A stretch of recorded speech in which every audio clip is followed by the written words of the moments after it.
A Coreia do Norte é uma das ditaduras mais terríveis do planeta. Sendo o país isolado do mundo atual, a vida lá é um completo pesadelo.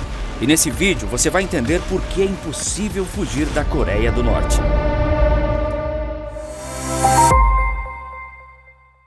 As duas Coreias já foram um só país. Um povo unido e de rica cultura, separado por um conflito que, acredite se quiser, ainda não acabou. Em 1910, a Coreia foi invadida e dominada pelo Japão imperialista. Esse domínio se estendeu até a Segunda Guerra Mundial, quando os maiores horrores que você pode imaginar foram cometidos contra os povos asiáticos pelo Império Japonês. Mas a Coreia se libertou da garra de seus invasores quando os aliados venceram. Nos anos seguintes, começaria a ser pavimentado o caminho que faria a Coreia do Norte se tornar o que é hoje, um país que mais parece uma prisão. Um local onde tudo é vigiado pelo governo, onde você precisa de permissão para ir a um estado vizinho, onde você não pode fazer ligações internacionais e a única internet permitida é controlada pelo estado. O país onde o governo sabe tudo da sua vida, no maior estilo Big Brother.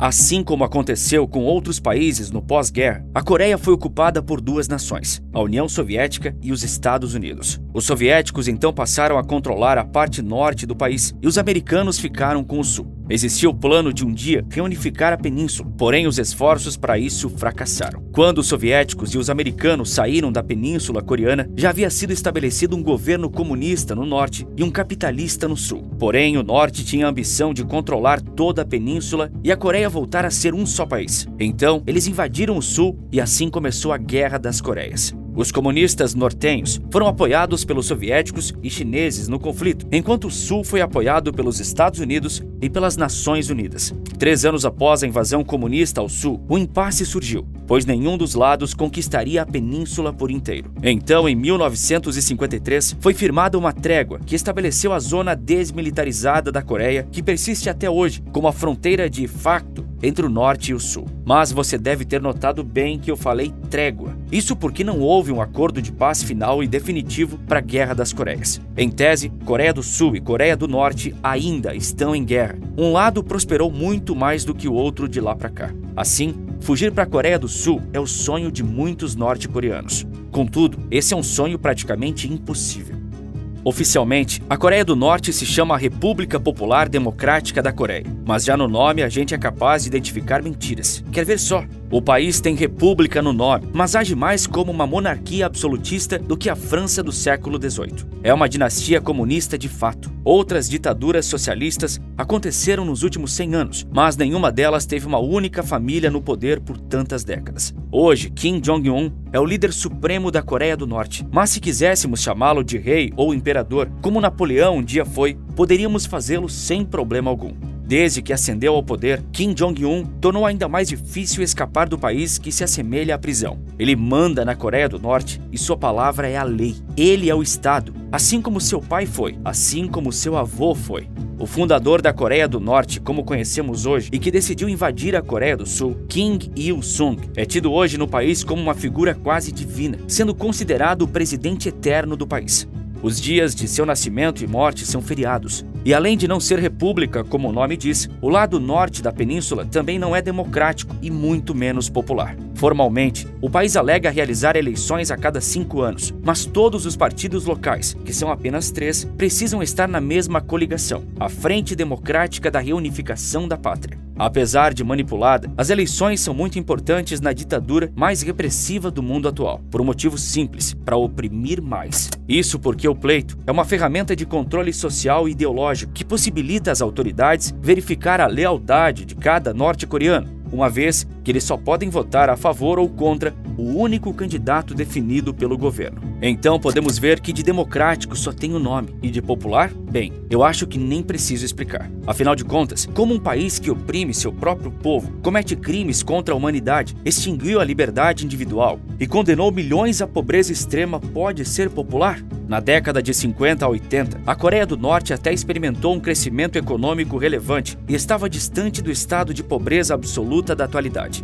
Mas tudo isso era uma fantasia, uma vez que o país estava apenas sendo financiado massivamente pela União Soviética. Uma vez que a União Soviética colapsou, o dinheiro evaporou e a Coreia do Norte padeceu.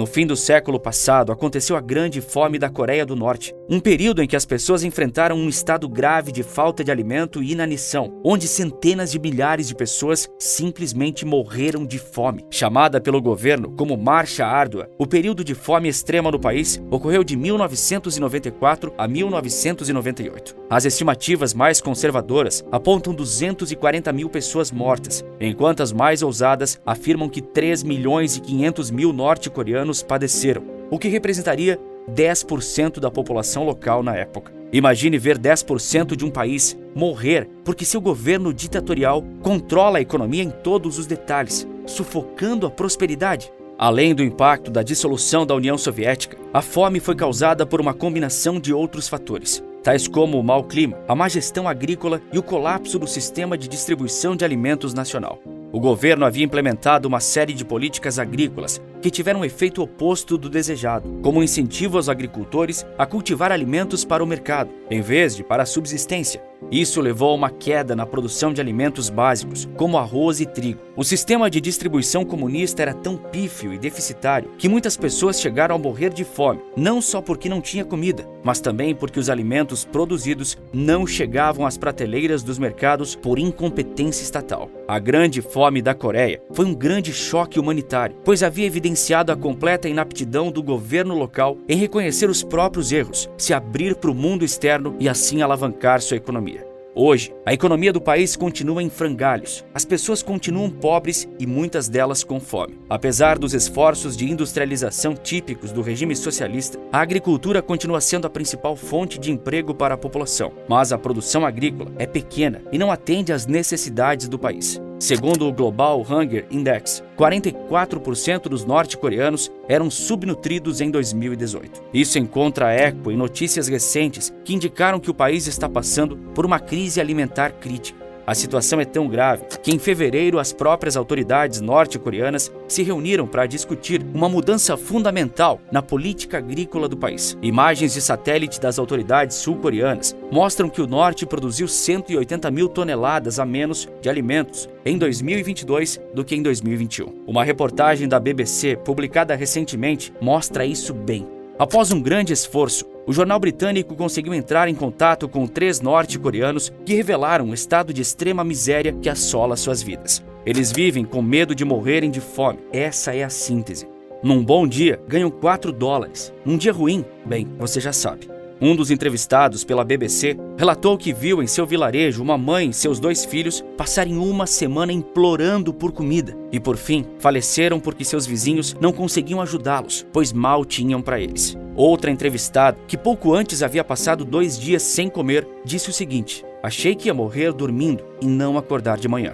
A opressão da ditadura se tornou ainda pior a partir de 2020, quando todas as fronteiras do país foram fechadas. Se havia dúvidas que o país era uma prisão, elas deixaram de existir a partir dali.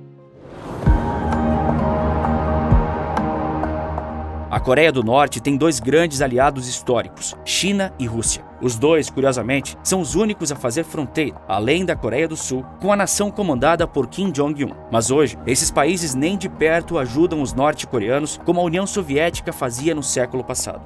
Existe uma confiança grande entre eles, mas não uma confiança cega. São poucas as alternativas para escapar do país. A zona desmilitarizada entre as Coreias poderia ser uma opção, mas ao contrário do que o nome diz, ela é fortemente militarizada de ambos os lados. Centenas de milhares de soldados fazem a patrulha. Passar é uma tarefa impossível. Então poderia sobrar as vias marítimas, mas o país está geograficamente bem localizado para facilitar a vigilância dos mares pelas forças armadas. Então, os cidadãos poderiam escapar pela fronteira com a China ou com a Rússia. Seriam suas melhores chances. Um desertor norte-coreano disse à BBC que antes de Kim Jong-un, as chances de sucesso de quem fugia eram de 50%, mas hoje são menos de 10%, numa visão otimista. Quando o pai dele era o ditador em 2010, foram registradas mais de 2.000 fugas. Em 2019, esse número já havia caído para pouco mais de 1.000, e em 2020 foram cerca de 200. Kim Jong-un é extremamente controlador, ao ponto de ter fechado as fronteiras tanto com China quanto com Rússia, seus únicos aliados. Desertores contam que antes do ditador atual, para você atravessar a fronteira com a China, seria necessário subornar os guardas, alegando que só precisava fazer uma visita ao país vizinho, mas que havia chances razoáveis de dar certo.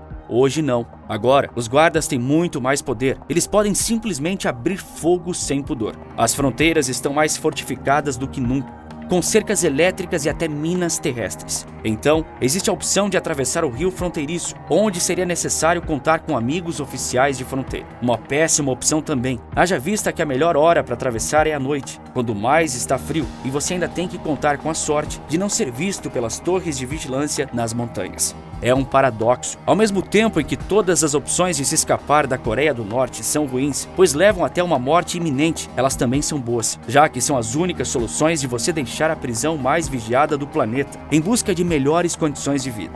Kim Jong-un governa com mão de ferro, obrigando sua população a viver na miséria total, com uma pequena elite de políticos, incluindo sua família, vivendo no luxo. A dinastia Kim está no poder há quase 80 anos, mas infelizmente não existe nada que indique que ela tem seus dias contados. O país não é só uma ditadura, mas também uma prisão a céu aberto que levanta cada vez mais muros.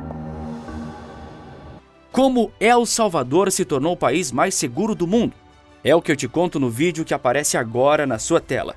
Por esse vídeo é isso. Um forte abraço e bons negócios!